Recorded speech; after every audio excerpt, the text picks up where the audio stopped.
Scales of trade official YouTube channel पे आने वालों को वेलकम। आज हम वीकली एनालाइज करने जा रहे हैं जो 10 मार्च से लेकर 14 मार्च तक होगा, जिसमें हम गोल्ड को एनालाइज करेंगे। पिछले वीक जो है वो थोड़ा सा तबीयत की वजह से गला वगैरह खराब था, तो इसलिए वो पिछला जो है वो हमारी वीकली एनालाइज भी नहीं हुई और पिछले वीक में हमारी डेली की एनालाइज भी नहीं कर पाया मैं। तो उसके लिए माजरत और कोशिश है, जैसा कि आज वीकली एनालाइज कर रहे हैं और नेक्स्ट वीक मेरी पूरी कोशिश होगी कि जो डेली की एनालाइज है हमारी वो कंटिन्यू करूं। तो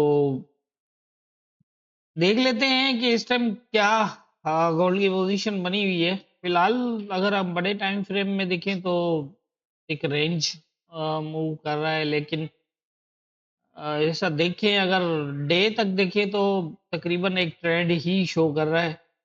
क्योंकि यहाँ पर ये इसकी जो करेक्शन हुई है उसके हिसाब से अगर हम नीचे देखते हैं तो देखें काफी जो है वो अभी भी स्ट्रॉन्ग ही नजर आ रहा है।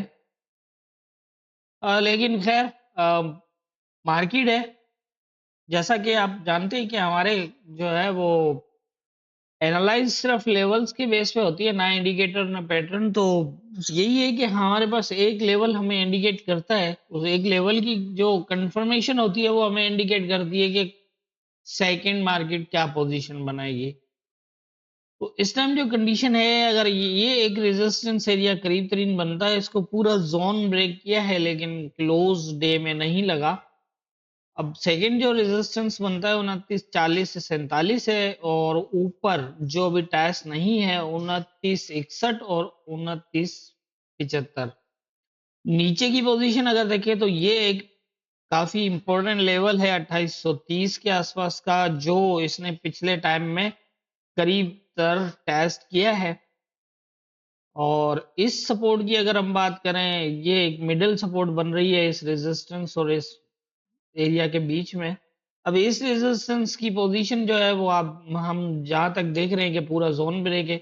मैं सारी डिटेल्स से ये इसलिए बता रहा हूँ कि हमारी एनालाइज होती ही इन लेवल्स के बेस पे है और इन्हीं के ऊपर कंफर्मेशन को ही देखा जाता है। तो इसीलिए ये चीजें आप जरूर नोट करें कि मैं किन चीजों के बारे में क्या बता रहा हूँ और क्या पोजीशंस बता रहा हूँ। तो उसी के हिसाब से फिर आगे भी बताता हूँ कि ये हुआ हुआ है तो आगे ये होगा। इसी तरह से आप रनिंग मार्केट में जो है वो खुद भी जो हमारी डेली की एनालाइज है या वीकली की एनालाइज है, उसके ऊपर लेवल्स के ऊपर जो पोजीशन बनती है उसको आप आसानी से जज भी कर सकते हैं।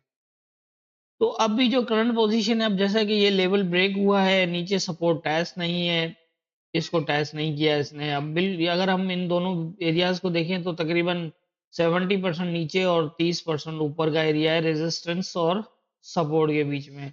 तो पॉसिबल तो यही लग रहा है कि ये दोबारा टेस्ट करने की कोशिश करेगा 2918 को। अगर तो इस एरिया से ये रिजेक्ट होता है तो पॉसिबल है काफी हद तक कि 2882 से 74 आ जाए। ये वो इम्पोर्टेंट एरिया है। अगर तो इसने इस एरिया को एज ए सपोर्ट ले लिया डे में, तो इसका जो है वो फर्स्ट रेजिस्टेंस यही होगा, क्योंकि ये ऑलरेडी ब्रेक है। और अगर इसको ब्रेक कर देता है तो फिर 61 से 75 का लेवल ऊपर की तरफ होगा। अब 61 से 75 की जहां तक पोजीशन है ऊपर, तो ये है कि 75 से फिर दोबारा रिजेक्ट होने के चांसेस होंगे। ये दोबारा उन यहाँ तक तकरीबन 50 के आसपास आ सकता है, या फिर ये नीचे 40 तक भी आ सकता है अगर यहाँ से रिजेक्ट हुआ तो। एक तो ये हो गई बाइंग की पोजीशन, और अगर ये इसको ब्रेक कर देता है और डे का क्लोज कर देता है, जहन में रखिएगा, डे का क्लोज अगर कर देता है तो फिर ये दोबारा शायद तकरीबन 2880 या फिर तकरीबन यहाँ तक भी जा सकता है 98 तक, मतलब 2898 तक भी ये जा सकता है इस तरह। और वहां से फिर जो है वो इसके पास ये ही चांस होगा। ये एक ऐसी मेजर सपोर्ट होगी जो प्रीवियस टाइम में ये यहीं से ही दोबारा बुलिश हुआ है, तो यहाँ से ये दोबारा बुलिश भी हो सकता है। और अगर इसको भी ब्रेक कर देता है तो फिर वेट करना पड़ेगा, क्योंकि ये दोबारा फिर यहाँ तक आएगा ऊपर। 2862 तक, और फिर एक नया सेटअप बनेगा। और इतनी बड़ी मूव ये इसके अंदर यहाँ नीचे की पोजीशन जो है वो बनना मुश्किल होगा, क्योंकि जाहिर है नीचे ब्रेक क्लोज करना है इसको, फिर ऊपर रिटेस्ट जाना और फिर ऊपर से नीचे आना। जबकि मार्केट अभी ये भी एक दिन हो सकता है ये इसको टेस्ट करने में लगा है, फिर या हो सकता है इसको ब्रेक करके ऊपर भी निकल जाए। ये भी ध्यान में रखिएगा कि अगर ये इसको ब्रेक कर देता है और डे का क्लोज इसके ऊपर लगा देता है तो फिर इसके पास यही पोजीशन बनेगी। लेकिन अगर इसी पोजीशन में ये इस तरह जाता है तो फिर ये यहाँ से रिजेक्ट होगा, ज्यादा चांसेस होंगे। अगर ये बजाय नीचे सपोर्ट लेने के अगर ऊपर चला जाता है तो फिर इस एरिया से या इस एरिया से, इन दोनों एरिया से, ये नहीं मैं कह सकता कि इसी से हो, लेकिन ये कि इन दोनों एरिया से कंफर्म होगा, फिर 75 तक जाना मुश्किल हो जाएगा इसका।